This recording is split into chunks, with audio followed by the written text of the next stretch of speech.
Thank you, Arno. And thank you, Octave, for joining us. Thanks for having me. How many of you have heard of OVH? That's cool. It's a trick question, you know. Hometown crowd here for you, right? Can you just give us a quick, like, one-sentence definition of how you see OVH and your place in the world today in 2025 in infrastructure? Yeah, so we have we come from infra. Okay, so our main job 25 years ago when I started was bare metal. Okay, and then we started to build on top of the bare metal software. So web hosting, but then we bring OpenStack, we bring VMware, and 10 years ago we started to deploy and to develop all the stack of the public cloud, and we accelerated 5 years ago. So today, we have more than 500,000 servers in our data center, 45 data centers. Now I think we have more than 100 terabytes of network worldwide, and still upgrading because a lot of DDoS. I don't know if you heard that last days, weeks. So still upgrading a lot of capacities, and yes, we going up and up in all these layers of value that our customers they're asking us, specifically for the sovereign market. Mm-hmm. Yeah, so we can dive into that a little bit too. We've heard a lot about digital sovereignty. You know, you started OVH many years ago, but it feels like the desire to have the resilience that Thierry talked about earlier and have that that kind of more control and more visibility about where your infrastructure is has been a really great tailwind for for what you've been building this whole time. How does digital sovereignty matter to your customers, matter to what you're building? How does it play into your strategy? Yeah, you're right saying that from the day one, sovereignty it was something that it's really played a real role in the development of OVH. This was my vision because you know that I was born in Poland, communist Poland, and then I'm a little bit paranoid.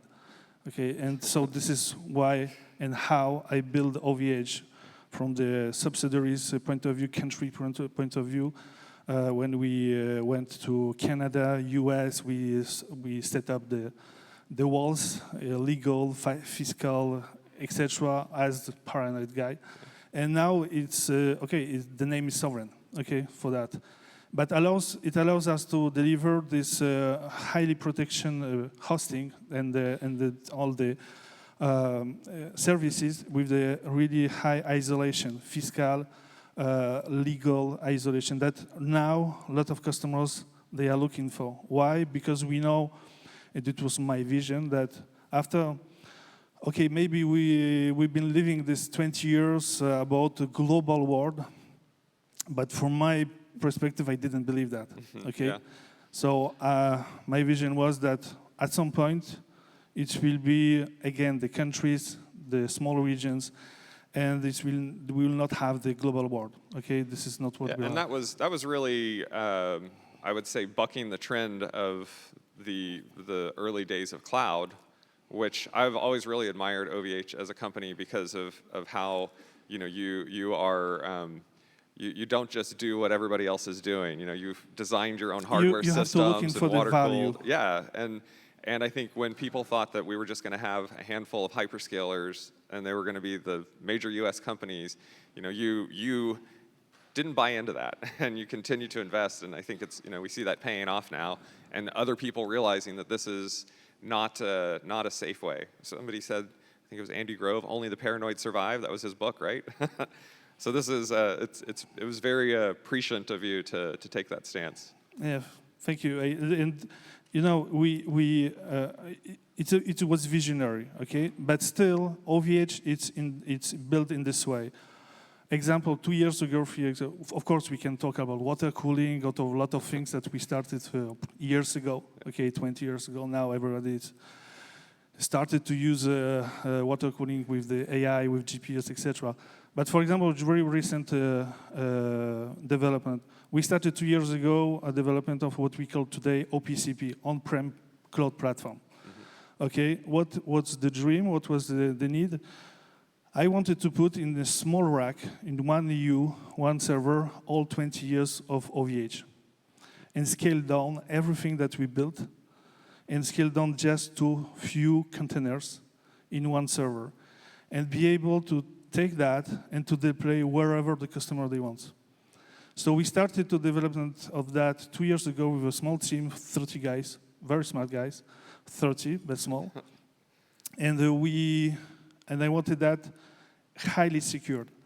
So we went for this specific certification, SecNuCloud French, paranoid top level of the certification with encryption everywhere, isolation everywhere, VPN, firewall, whatever you want, it's inside.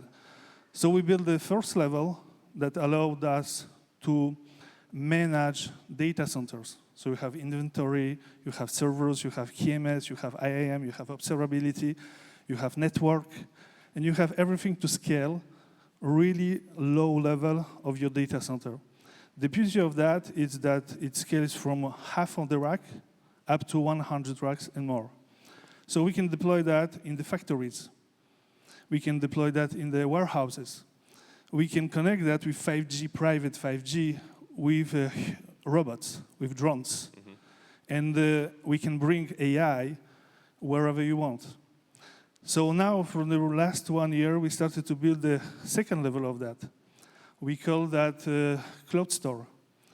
And the Cloud Store is really came from this idea that, okay, VMware, okay, we are a very big partner of VMware, 200,000 cores, okay? So they respect us, we have the very good discussions.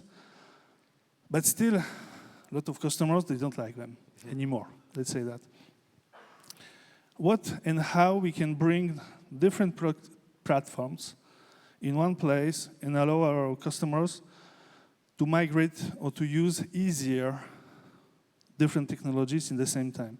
So this is why we started to develop Cloud Store and bringing inside the different platforms, but also layer 3, that's its landing zone. What is landing zone? It's the APIs, manager, website for the DevOps. So the dream that we are going after is to allow everybody to become a cloud provider with one click and to deploy on the platform whatever you want. You want VMware, you want OpenStack, you want Ceph, you want MainIO, DB, whatever you want. Yeah. It's in the Cloud Store.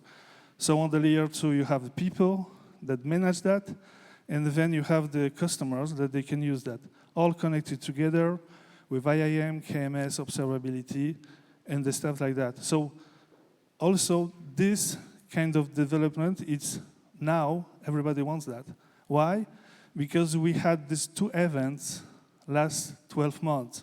The first, Trump, of course, helped us. Never heard of him. Yeah, he helps us. He helps everybody in Europe on the cloud sovereign, but also VMware. Yeah.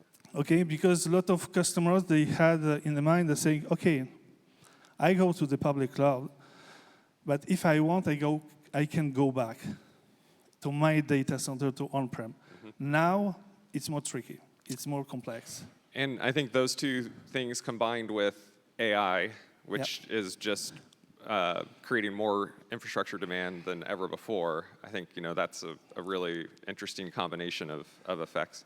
On the AI front, I actually just noticed a project that y'all have open sourced, Shai, SHAI. What's your view on the role of AI for OVH as a company, but also we have a lot of techies here who have been around this community. Earlier we asked how many people were in Paris at our summit in 2014. A surprising number. So what should those of us who've been around the block for a while be paying attention to and thinking about for ourselves with AI and how it's coming to change our world and our lives? Yeah, from my perspective, the successful of AI, it's really simple. It's that you can give to everybody a tool that someone can use with just a prompt and nothing else.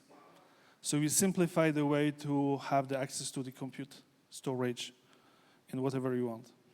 So this is how chatbot, what is the successful of the chatbot, is that before you had a lot of APIs, in saying I have an API for translation, I have API to OCR, I have API whatever. Now we have just one API, and it does everything. Just one prompt. Okay, so this is for the consumer. But still, in the companies, in the enterprise, it didn't start it. Okay, of course, coding, vibe coding. I vibe code every night, every week. That's cool, but you have a lot of projects that didn't start, or when they started, they don't have the successful. They are not successful in the deployment in the enterprises. So it's just beginning. And from our perspective, what we see that customers, they come to us and saying, I want AI. Yes, but what? I want AI. They don't know what they want. We need to bring the right technologies. And the technologies, they are not just GPUs on the LLM. It's more. It's the studios. It's for the data scientist way of thinking to bring something that the customers, they can bring data, they can start using that, and trying no-code, low-code development of that, and to bring that as the POC, and then on the production. Also using AI, what I realized that it's slow. Okay, it's really slow. You are waiting for the tokens, okay? And it's really the speed and having the high quality speed and the consistency of the speed across the time, it's really valuable for the customers. Because when you make the POC, it's okay. It works. But when you put the production and the stupid things, for example, you want to use that with detection of the spam or abuse. Okay, I've developed that last weeks. Been working on that. Okay, that works on one email, 2 emails. But when you get 100,000 emails per second, how you can use this technology? You cannot. Okay, because it's slow. It's it's really speed of the token per second per flow.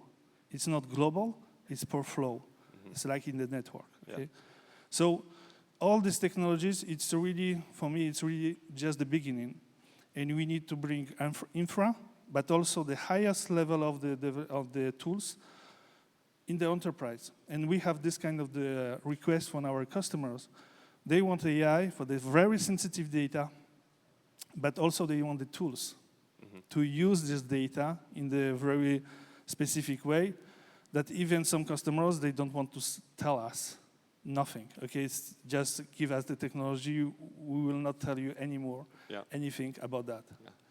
Yeah, I love the way that you're painting this vision of how it's not just about the chatbot, but it's about taking the data, turning that into intelligence, giving it that kind of universal API of the chat interface, and that's when you get all the pieces together, you can really extract a lot of value. Well, I think we're actually a little bit over time, but I had a great time. No, this is awesome. Thank you so much for coming down here and chatting with us today and joining our event. It's great to see you. Thank you. Thank you very much.